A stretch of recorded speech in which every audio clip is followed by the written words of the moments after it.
السلام عليكم ورحمة الله وبركاته داوديال كسر هذا برنامج كيني SNTV لندن دخيم هذا ويا أرك برنامج ويا أرك وحمرتين هو أقيبتان يعني الدكتور عبد القادر علي بولاي وان يعني هل كان سوف ديستي سجال غور كبدن بانو مالينيا بولاي كان كي تبرات وانو مالينيا كي تبرات سوف سويارك طبعا جروين هل كان لكن استوديو ولا بقى عندكنو نلا الصعودة سببتنا وح كلامها والصحفي صوماليا ويناوي عبد القادر علي بولاي قراء صحفي مركا هل كان وحوي ماذا ومدى الصوماليات إنه أكرديو إنه يعني بارو إنه أفائديو إنه وعديو إنه يعني نولش تاريخ وحول بينه وقش كي برنامج بدن بانك السماء هالجمدي وحلا سوق هذا ما ترين كارو أنت سو ملايين بداوتي الدكتور عبد القادر علي بولاي التاريخ دي يعني هذا ما شيء كرنو لأن أنا قادر إذا طبعا صاروا كلاين فلا كان سيف دنو marka runtii waxaan jeclaan lahaa inaan ku soo dhaweeyo barnaamijka waaya arag maanta uu doonayo inuu qodob aad iyo aad noo anfacaya yani ummadda Soomaaliyeed wax u taraya halkaan inuu ku soo bandhigo qodobka waxa weeyaan yani nabad iyo iscaafis laakiin ka hor horta aan ku soo dhaweeyo عبد القادر علي بولاي كسود هو برنامج كويارك SNTV لندن. ودوهاي رنتي آدي آد وما سمتها سيدا أدو شيختي وحك وجدوينك أنيجا أن تبنايو أما وجدينك أن سلاحي وحوين أي كت أي بلشة صوماليات وفائدة سنكرتا حيالي جوبجوك أيان كأها هل كنكي دولة ماذا إلا دولة نمدي النور اللتي هدنا وحنا إلهي سو جارسية صومالي أو بربرتي أيان هدنا كسو عادي هدنا وحنا رجيوها يا إن بربركي إلا جسوا كبصده وحنا رجينا دلك إن دب ودس دب وصنولاتان وطنية دي ومد الصومالي اللي قاني ملك السبع جوجاني هذا وما صنطهي عبد القادر علي بولاي الجماء رنتي صحفي تاريخ الصوماليات كحل دير قرنيو ميلا بدن يعني مناسبة بدن كهضلي إلا حد وقت قال لجوجو أسوتاغن إنه أسفرو أسعدو ميل دير حتى تاغو أصيغو يعني ما أنت إيش الحمد لله رب العالمين الدادا إنه أمد الصوماليات يعني أسو بندقو برو يعني نورل ينبت وحلي راهدو يتاريخ دودي نورل شودي نقن كودي وحيالا بدن بكو هذا نسوكو بكرين عبد القادر علي بولاي مفرديستو أفر لباتن كساعة سأنبو وعررياهو انت وحبو شيء وحبو اخرنيا وحو كقيب قال marka shir lagu qabto sanadkiiba hal mar dalka Switzerland lagu magaalada Geneva lagu qabto shirkaas yani saan nooga shaqeyn doono yani sanadkiiba hal mar qabta bishan yani Agoosto ayaa la qabtaa marka Abdul Qadir ka waran marka shirkaasi sanad laha la qabto bal xogaa yar oo hordhac naga sida yani qabashadiisa goorka la bilaabay iyo dadka ka soo qayb galay iyo ka waran arinta run ahaantii shirkan la yiraahdo oo ay ula baxeen nimankii aasaasay oo ka mid ahaa Sahyuuni nin la yiraahdo oo ahaa ku-xigeenkii xogaayay guud qaramada midoobay Boutros Ghali يا فكرة شيء كأني محايا لي وحل لسلقرتي يونايتد إيش كأجرتين ميل ومدة إسقي مادان سيدي أريمها أي وجهة لان خاصة دلالك سيدا سومالي وكله oo burburka ku dhacay dowladihii burburay si loo badbaadiyo marka sanad walba bisha Agoosto wufuud baran ayaa ka soo qayb gala aniga iyo 25 xubnood oo community-gan halka waa qayb galay 2 sano 3 sano ka hor ilaa haddana wili waa socotaa wax kale laga ma hadlo waxa laga hadlaa markii la isugu yimaado sideeba nabad iyo iscafin loo tababarta sideeba loo hawlgeli karaa cafiska sidee maxaa suuragal say u noqon kartaa ayaa laga hadlaa maxaa yeelay 25 xubnood oo annaga aan ku tagnay waxaan markii soo noqonay waa isqeybinay qola walba meel bay aadeen aniga iyo rag kale waxaan aadnay meel la yiraahdo Bristol waxaan ku qabanay shir weyn oo bulshada ku dhaqan London meel kastaba ka yimaadeen shirkaasi wuxuu ahaa wax kale lama hadlinay waxa la warnimayo Soomaaliya waa burburtay waa arku haynaa marka waxaan rabnaa Soomaaliya inaan dib u soo nooleen sideeba suuragal u noqon kartaa waxaan istusnay maadaama annaga shirki aan wixii ka soo faa'iideysanay ummadeena inaan u sheeg waxa aan dadka u sheegnay in loo baahan yahay in la cafiyo cafis iyo nabad ku wada noolaasho taasa hor umar loo gaari karo haddii taa la waayo wax hor umar ah lama gaari karo waxaan ku dadaalnay dadkii ka soo qayb galay inaan ka codsano in iyadoo la wada joogo oo xaadir la wada yahay ilaahay laga baqaayo nimayo nin walba ninkii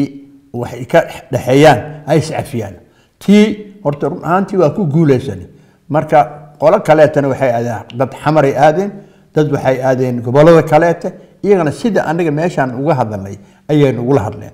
marka waxaan rajaynayaa inaad taasay waa muhiim maxaa yeelay haddaan la helin iscafin haddaan la helin nabad iyo afgarad haddii la helin wax kale oo hagaagaya ma laha maxaa yeelay annaga Soomaaliya waxaan u baranay waxaan leenahay waxa halis cafiyo af lama rabo waxa la rabaa dhab ahaan in la cafiyo taasina waxay ku xiran tahay ummadda Soomaaliya bulshada ay ku xiran tahay khaasatan bulshada ku nool dibadda ma aha bulshada ku nool gudaha dalka taasa muhiim u ah in culimada laftigooda isxil qaamaan marka ka bacdi la faafiyo laakiin inta wax kale la gaalin waxa loo baahan yahay in wacyi gelin ummadda Soomaaliya loo sameeyo maadaama haddii xamar aan ka soo qaato xamar dhowr waxaa jiraya 18 ama 19 degma jirta 19 kaas degma maalin walba culimada iyo waxgaradka Soomaaliyeed inay isu tagaan inay shir u qabtaan inay ka dhaadhiciyaan waxa xaqiiqo ah haddii wacyi gelin ballaaran la sameeyo in ay sahlanaan doonto iscafinta saasan qabaani aad iyo aad u maasan yahay boolay runtii wuxuu taabtay nabad iyo iscafin baa la yiraahdaa peace and forgiveness saasad ugu magac darteen duruusta waxaa yaa soo diyaariyay markaad isu timaadaan oo yani Geneva hal isugu tago Switzerland duruustaas ma dowladda Geneva soo diyaariso ma hay'adda UN-ka soo yani u xil saaran maxay ku saabsan tahay duruusta cafis iyo nabadda maxaa sidee yani dalkaas loogu dabaqaa oo dalalka dhibaatooyinka ka taagan yihiin si loo gaarsiinaa maxaa afkeen lagu akhriyaa bal arrimaha ka war horta marka ugu horeyso ururkani waa United Nations-ka ayaa abaabulay sababta loo abaabulay waxay ahayd maadaama dalalka Afrika dhibaatooyin badan ka dhaceen ama Congo ha noqoto ama Soomaaliya ha noqoto ama meel kasta ha noqoto waxa la fahmay in loo baahan yahay khaasatan South Africa salkeeda waxa la hor South Africa lahayd maxaa yeelay South Africa waxay go'aan ku gaartay dalkooda waxay ku gaareen in peace and forgiveness waxa la yiraahdo laga bilaabo wixii maadaama dalkii haddii la rabo nabad isku soo dabaalo waxa loo baahan yahay in la iscafiyo sida daraadeedii waxaa meeshaas ka abuurmay ururkaana ka abuurmay ururkii sanad walba bisha agosto waxaa la sameeyaa shir lagu qabanayo Geneva shirkaas ay ka soo qayb galaan annaga khaasatan ahaan waxaan uga qayb galnay community London degan 25 baan ahayn waa ka qayb galnay haddii aan ka qayb galnayna wixii annaga xaggeena noo soo aadanay waa fulinay laakiin fulid inta ma ahee waxaa loo baahnaay dadkeeni laftiisa oo meesha ka yimid inay xamar tagaan Soomaaliya ay tagaan Soomaaliya markay tagaan inay dadkii ay u sheegaan iyo waxa ujeedooyinka laga leeyahay peace and forgiveness maxaa yeelay waa la og yahay haddii nabad timaado haddii cafis yimaado waxaa imaanaya nabad iyo wada noolaasho aad iyo aad horumarin lagu gaari kara dalna wuxuu ku horumar ku gaaraa usigoo nabad ah haddii nabad jirin dal horumar ma gaaray weligiis marka wufuuddan hadda idinka community baad ku tagtaan meesha waxaa ka cad marka ma jiraan dowladay ka soo qayb gala oo aan community ahayn oo dowlad ahaan oo wasiirra ama agaasimayaal guud ama waxyaabaha ama wasiirka xogeen ha noqdo dalalka meesha isugu imaanayo barkan akhriyo maqaalka aad soo qortay maqaal buu soo qorayay Boolay oo hadda title-ka meesha ka muuqdo cinwaanka aad arkaysaan oo yani nabad iyo cafis ah maqaal dheer weyn hadda la akhrin karayno yani laakiin waxyaabo xun asigi maqaalkii baan marka xogaa aniga darandoori baan ku sameynayna xogaa aniga asiga aan si aan idinku nuurino waxa uu ku saabsan yahay marka ka waran wasiirro iyo masa communities bas baa ka soo qayb gala masa wasiirro ay hadda nimanka annaga hadda wafti ahaan annaga community ahaan baan ku tag laakiin dowladaha kale maxay ku yimaadaan dowlad waxa laga yaabo dadka kaleete hadda in la socdaan wasiiro ama laga yaabo annaga ma naqaan waxaan ku aragnay wafdi ka socda Kenya waxaan ku aragnay wafdi ka socda South Africa waxaan ku aragnay wafdi ka socda Zimbabwe intaas oo dhan waxa waaye dadkii meelaha ka yimid waa heer communities way marka heer communities waa ma aqaan waxay noqon doonto laakiin aniga waxaan hubaa nimankii South Africa ka yimid aad iyo aad niman firfircoon bay ahaayeen iyaga horbooday iyaga tusaale loo qaadan maxaa yeelay tusaalihii baa ku guuleysteen adinka maxaa ku dhacay marka 25 annaga bal tusaale aan noqotaan waxa hadda dharigiina baa karaya karkiini wixii baa dalkiini waxa ka socdaba meesha waa arinta loo baahan yahay idinka baa la baahnaa inaad tusaale noqotaan waxa loo baahnaa 25 oo ragga ahaa ama dibutaatyaal hadda ka mid yihiin oo fawziya ka mid ahayd dibutaato waay Khalid Macuwa ka mid ah dibutaato waay xildhibaan waay marka maxay soo bandhigeen dadkaas oo dhan markii waajibkii waxay ahayd markii laga soo noqdayba inaan isxilqaano dowladda inaan xiriir la yeelano Soomaaliya aan tagno dadkii wacyigelin inaan u sameeyno hadda lafteeda waa ku taaganahay waa loo baahan yahay dowladda laftigeeda inay tusaalayaasha qaarkiisa inay qaataan inay dadkan u yeeraan ama dadkan inay tagaan xagga si ay dadka kaleeto oo Soomaalida bulshaweynta Soomaaliyeed oo degmooyinka in la wargeliyo wacyigelin ballaaran loo sameeyo si isu soo dhawaasha la helo ka bacdina iscafin yimaado iyadoon wacyigelin la gelin iscafis ma imaan karo waa loo baahan yahay wacyigelin joogto ah in loo sameeyo wacyigelintu waxay u baahan tahay dalalkii hadda idin kala qayb galay shirkii u dambeeyay markii communities waxay ka hay'adaha ka socdaan ama madax ha noqdaan ama wasiirro ha noqdaan ama communities ha noqdaan waxay noqdaan laakiin dalkoodu markay ku noqdaan aniga hadda rabooraan akhriyay qoraallan akhriyay dalkoodu markay dowladii ay ku noqdeen bulshadii ay ku noqdeen ayaa soo dhaweeyay u ogolaaday inay fidiyaan wixii ay soo barteen in dalkooda si nabad iyo iscafis loo gaaro ayaa fududeyn bay heleen marka halka idinka aad yani ku ekaateen halkan kaliya ingiriiska ama meelahaas aad tagteen oo dalkii aad ka baabuli weydeen wax la yiraahdo nabad iyo iscafis oo aad la shirtaan waynu fahmayna xaaladaha in ku sugan Soomaaliya horta waa adag tahay runtii marka loo hadlayo laakiin isku day xataa ma samaysan أنا سيب درا مركي نمكي إنه لي ماذا أنا خاصة نمكي الله كل ماي وحي يقوم مخذين دد كور هاي دالكود هاي لي خلاص أفريقيا تميت وأنا الله شاكستي وحي يقول يرادين أنا وحن سكوت ديني إن وعي جلين بلارن إن عندك موين كأن كسمين markii aan ka sameynayna waana ku guuleysanay marka annagana waxaa la rabay loo baahnay inaan dadkeennii inay dalkeennii ku noqono markaa ka bacdi wacyigelin sameyno ka bacdina weliba khaasatan aniga waxaan qabaa Soomaaliya maanta fursad fiican bay haysataa dowladdii waa joogtaa marka waxaa loo baahay culimada laftooda inay wacyigelin dadkii ay bilaabaan degmooyinka ay tagaan iska ma culimo waaye meel ay joogaan lama rabo waxaa la rabaa laftigoodii degmo walba inay mar tagaan inay dadka ka dhaadhiciyaan ammaankooda aad buu u fiican yahay meeshan for example dalka Soomaaliya inuu yani meel golihii hanuuninto kale orientation meel center inuu furo qof miis inuu dhigto microphone dhigto ummadda yani wacdinayo barayo islees cafiyo nabad iyo nolol iyo oo yani si furan يعني أقابل كلام اللي هنا يعني نظام كاسو كلام ولا رجينا يا أنا واحد رجينا دولة إنا أرين تاني حق صارتو محايا لي وهدانا وعي قلن جري وحلقة خبا كرمن هاد ولا تجا وحلا جدي الله أبوري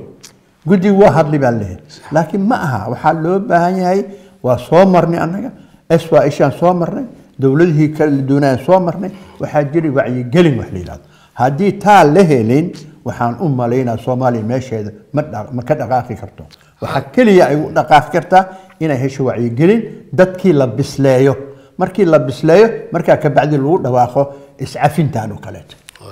waa maxay yani shuruudaha lagu qaato yani ka qayb galka shirkaas oo kale markii hadda uu soo dhawaado shuruudaha dadka ay ka qayb gali karaan waa maxay horta community waa jira oo annaga London joogo community-gaasi xafiis ay qabaan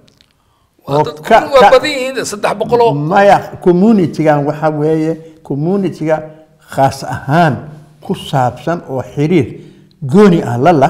ururkaasi ayaga xiriir gooni ah community-ga waa badiin weliba ururka waxaa mas'uul ka ah nin la yiraahdo Usmaan Aadan ama Usmaan Kaluun nin la yiraahdo Shariif Axmed Shariif Cabbaas nin la yiraahdo ragaas oo dhan ayaa ka mid ah Umar Salaad nin la yiraahdo ragaas oo dhan ka mid ah ركز حمر منطقة نقولي ولي واحتاج إلى معها إنه جيران مركب ما حدث لا هي يعني شركة نوع عاصو كلا فائدوين بدن بقولي هاي هدي فائدوين كيسة يعني إن لقاضو وح شركة عاصي لقى صوبرتو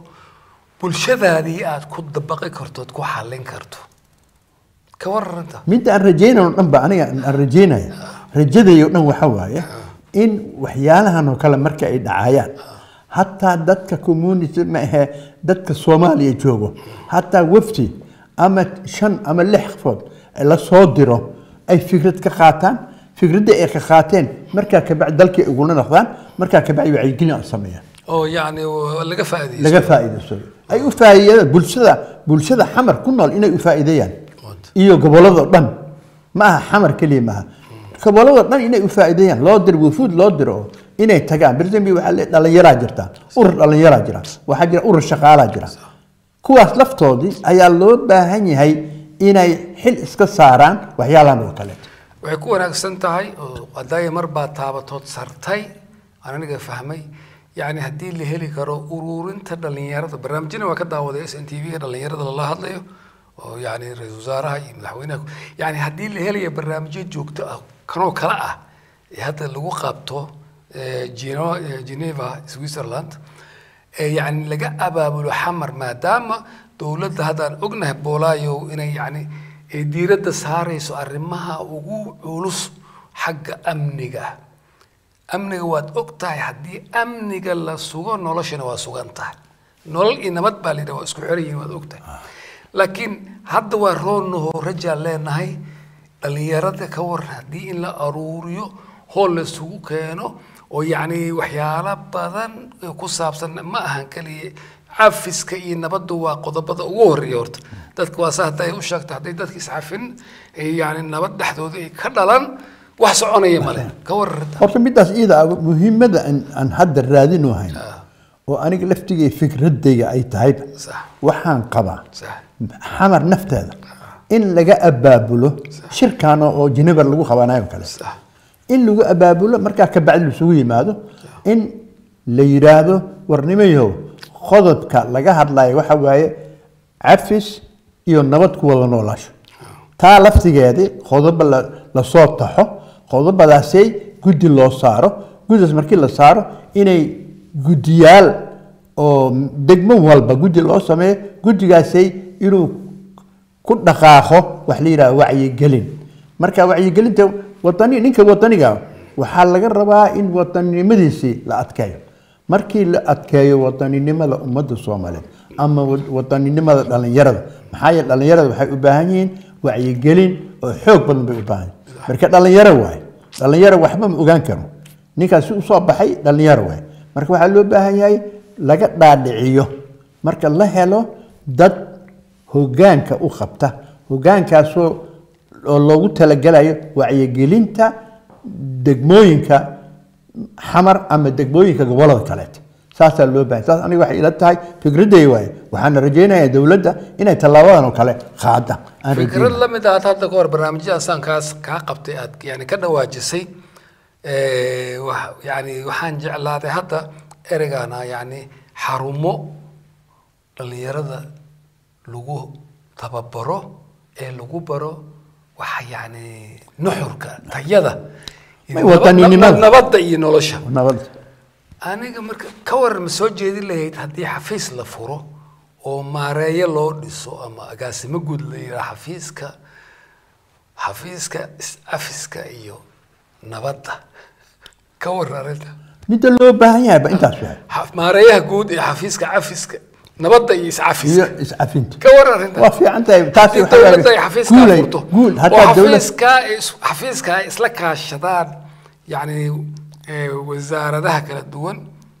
dawladda hoose oo la soo ururiyo dhalinyarada oo la sameeyo meel qada loo sameeyo sport loo sameeyo qodobo la soo taxay haday sidaad sheegaysa loo qoro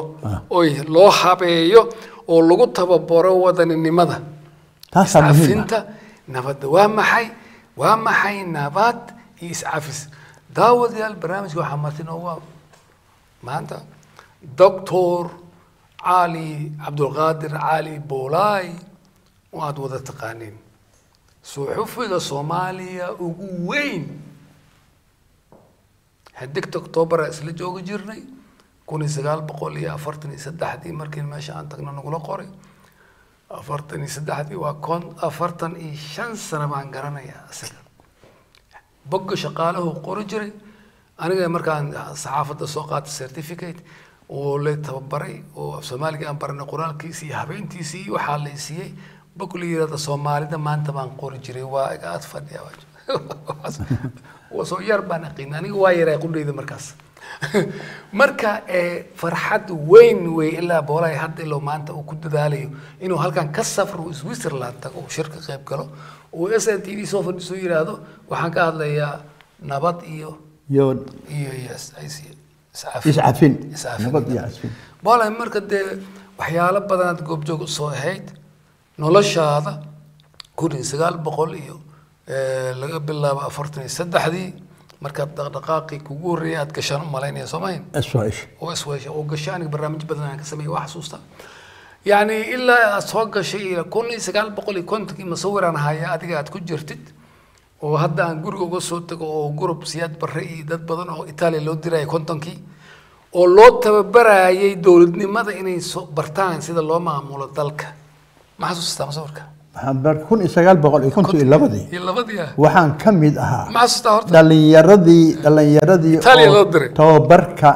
ugu horeeya Italy aad baan ka mid ahaa 19 banayn 19 keeni waxaa gadaal laga keenay saraakiishi oo maxamed siyaad iyo maxamed abshir iyo daawud cabdulle iyo ay la socdaan haddana waxaan la keenay niman kaleeto oo ka shaqeeyo oo ahaayeen iskoola political ila jiray oo siyaasadda loo tababaray iyagan waa noo yimaadeen ka bacdina waxaa noo yimid koox loo tababarayay macallinimada haddana waxaa noo yimid koox kaleete oo beeraha la baray waxa soo dhan goob joog baan u ahayn waxa ku qoslay hadda marka haddii boolaayo film in lagu daaro maanta oo lagu tuso boolaayo maanta ka hadla 2018 2018 cafis iyo nabad haddaan ku daaro film 43 iyo 5 wax kala ka hadlaysay run ahaantii waxaan ka hadlayaa كور يعني لاقدي وقتي lagadii baa laga hadlayo دولتي دحي دولتي كوميلغار كهيدو عبد الله عيسى مدحت له افرت وزير حتى كو صار maanta ayaga la soo nooleeyo oo waxaan ka hadlaynaa adiga kun isgaal boqol iyo lixdankii Israaci British protectorate Ingiriis Talyaaniga markay Israaceen ay dawlad noqotay ku daari lahay filim maanta ku daari lahay waxa laga hadlay kacaankii hadan ku daaro asaasan kale wax kale kama hadlaynin ajaa'ib li wuxuu soo maray يعني انت شن حليو كلا دوون مصمرة مركا واتحقلين يقدرين بمدنيا هاي اريديس ان لقاطها ولا تحقليها كور مركا الشركة انا اوصل نقولنا رنتي برنامجك وإن لقى فائدة يستا بولاي مركو سوفر بيستو برآت بالله ده برنامج ديسا رنتي مركا يعني وبقى شقاله مدوبة انك يري واي شقالها وأندونك واتيا صوبرت صوما شقال وأندونك شقالها أندونك صوبرتي وكيل مديي بقى شقاله قورجري مدح شقاله النقضي دولته هو صحبه كان نقضي مركا حقايا جود أنا حقايا جود واي مركا جوين كل الدولة 7 سنة أنت جوي 7 سنة مركا إن أصلا نقولنا بلين أنت صومر ما أنت مركو كحض ليه صومالي اللي هي ما أنت ورئيس عفية ورنمط ليه كويا وبولا marka waa loo baahan yahay marka aniga kuwa maanta la for example aniga hadeen ka hadlo dawladda hoose 10 sano soo joogay 6 duq magaale yaa isu kay bedelay 6 aan la soo shaqeeyay 6 duq magaale la soo shaqeeyay intaas oo dhan wax kala ma ahayn waxaan ka shaqeynayay si gobolka Banaadir ama Xamar ay u noqoto ay badbaado ay horseed u noqoto gobolada kale oo dhan horseed u noqoto لكن نصيب درو وحد عاد يكون إسقاط بقول إسقاط شنو يكودي إن دالكيو بربوري إلهي وحن كر جينا يا دالكيو نولان أرك دالكيو بربوري أرك إلهي وحن كتوغايا دالكيو نبتة إلهي وقارسة إن شاء الله إلهي تاسا رجينا وقارسة واتهي وحي أن كاري كرنا إنا كرو وحي وعي جني أن سمي كرنا إنا سميه ومد الصومالية إنا رنت وشاوي هذا ورشلي ساسا نه ما أنت نسانا نه إنسان أن سكوت عنه أن يسعفينه هو أمر في عنا أنجارنا دلكينا أن بتبادل. والله واحد مدبّذن كتابتي هذا أصلا نقول شركة جنيفا ويعني حقها أسيقه هرسد نوعها برنامج كنا ما أنت سيان أطوقها هذا لنو أينو فلان قينو أسيق عن سوق هذا ما دام قضب في عن هلكا كقرن كذا نوجو قرن يعني نبض إسعافس نبض إسعافس وحويان وحجاب لأريدا ماشى كقرن بولايو سيد اللوهر قليلها تاس وحي كحرنتهاي سيد اللوهر قليلها وما أنت Soomaali دي هور اللوس ورأي ديجي سيد اللو أقون سيجي ساين الأسوء للهين كور تاس وحي كحرنتهاي ما ملك ما أنت جرا هدي إسحيل قانتو أو وحي للشيء أيو أي تلوين قاتان أي أمد الصوماليات وددي توسند أي كتوسيات وحا هوالا ديب أصونولين تاني وحان لها ديب أصونولين تان دولتي بربرتي waxay ku xiran tahay maamulka maanta jira hadii maamulka maanta jiro si daacad ah si rasmi ah si khabyaalad ku jirin ay u shaqeeyaan waxa hubaal ah in Soomaaliya degdeg horumar oo aan la taaban karo inay gaari doonto qaba aniga taas waxay ku xiran tahay maamulka ku xiran tahay ani dad badan aan wareystaa boolaayo برنامجيدا markaan fadhiisto halkaan soo fadhiisan waxaan isticmaalaa erey la yiraahdo if baabaxayo maanta ana isticmaal waa daawad adiga xataa quraan soo wacday waxaan ka wadaa boolaayo runtii 28 sanadood hadda labadan sano u dambeysay aniga waxa aan arkay iyo waxa aan maqlay iyo dadka sidii yihiin iyo waxa la sheegayo maanta rajo weyn ay gashay رجوا واجرتها رجوا واجرتها رجل إيجاشني وحكلا ما أنا وحربا نورل إنوات سيدان كوجاري أي كوجا أي موقته وحربا أنا بسكولتي إن قوة حمر إن شاء الله موتفاس بجامعة إن كنتكو فاسب إن كنتكو بسكولتي والله عيار ما وأنت قفنا إلى سعون أن عبصنا حد النور كاسا يبحى مرك أنا وحمر كام قرني وحاول نور كاسا بحى نور كاس مرك واكنا بولاي ما أنت وحو هالكا أوفرديو هذا يجيش كيني يعني أو نبض إسعافس ينبض وغش كيني واحد كلامها نور كاس ومدين لو ذا جارسيو وصوماليا لوسو عليو ورصومالي لماذا الدونك ماشان كجوجني تتني مدى الصوماليا اللي سو عليو